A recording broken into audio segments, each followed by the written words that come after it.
સુરત અડાજણ વિસ્તારમાં 40 વર્ષના યુવાને 5 અને 8 વર્ષની બે માસૂમ દીકરીને ચોકલેટ આપવાની લાલચ આપી પોતાના ઘરે બોલાવી શારીરિક અડપલા શરૂ કર્યા હતા. સદનસીબે બંને દીકરીઓ ત્યાંથી ભાગી છૂટી હતી. સુરતના અડાજણ વિસ્તારમાં માનવતાને શરમાવે તેવી એક જધન્ય ઘટના સામે આવી છે.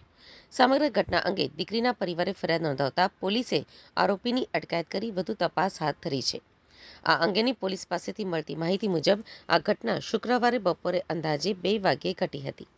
આરોપી વિજય રાઠોડ પોતે છૂટક મજૂરી કરે છે અને તેની પત્ની, દીકરા અને દીકરી સાથે રહે છે. આરોપીની શેરીમાં રહેતા પરિવારને એક 5 વર્ષની દીકરી છે અને 8 વર્ષની એક બાળકી અમદાવાદથી વેકેશનમાં મામાના ઘરે આવી હતી.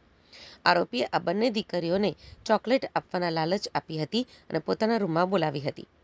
અહીંયા આરોપી વિજય રાઠોડે રૂમમાં બંને દીકરીઓ સાથે અડપલા કરવાનું શરૂ કર્યું હતું.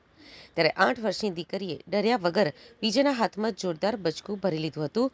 આ અચાનક હુમલાથી આરોપી છંકી ઉઠ્યો અને તેણે બાળકીને છોડી દીધી હતી, જેનો ફાયદો ઉઠાવી બંને દીકરીઓ ત્યાંથી તાત્કાલિક ભાગી છૂટી હતી. બાળકીઓ રડતી રડતી પોતાના માતા પિતા પાસે દોડી ગઈ હતી. બાળકીના મુખેથી સમગ્ર હકીકત સાંભળતા માતા પિતા પણ દંગ રહી ગયા હતા. તેમણે એક ક્ષણનો પણ વિલંબ કર્યા વિના અડાજણ પોલીસ સ્ટેશન પહોંચીને વિગતવાર લેખિત ફરિયાદ નોંધાવી હતી. અડાજણ પોલીસે ત્વરિત હરકતમાં આવી હતી અને આરોપી વિજયને તેના ઘરની પાસેથી ઝડપી લીધો હતો. આ અંગે અધિકારીએ જણાવ્યું હતું કે અડાજણ પોલીસ મથકમાં પોક્સો અને છેડતી સહિતની કલમો હેઠળ ગુનો નોંધવામાં આવ્યો છે. બે નાની બાળકી સાથે છેડતી કરનાર આરોપીની અટકાયત કરી વધુ તપાસ હાથ ધરાઈ છે. અડાજણ પોલીસ સ્ટેશનમાં ગઈકાલે છેડતીનો અને પોક્સોની કલમ સાથેનો ગુનો નોંધવામાં આવેલો છે. બનાવમાં બે નાની દીકરીઓ છે, 9 અને 10 વર્ષની. એમની વિજય રાઠોડ કરીને જે આરોપી છે, જેની ઉંમર 40 વર્ષ છે અને એમના ઘરની પાસે જ રહે છે, એના દ્વારા છેડતી કર્યાની વિગત જણાઈ આવેલી, જે આધારે ગુનો દાખલ કરવામાં આવેલો છે. આરોપી છે હાલમાં કોઈ પ્રવૃત્તિ કરતો નહોતો. પહેલા ઘરકામ ને મજૂરીનું કામ કરતો હતો.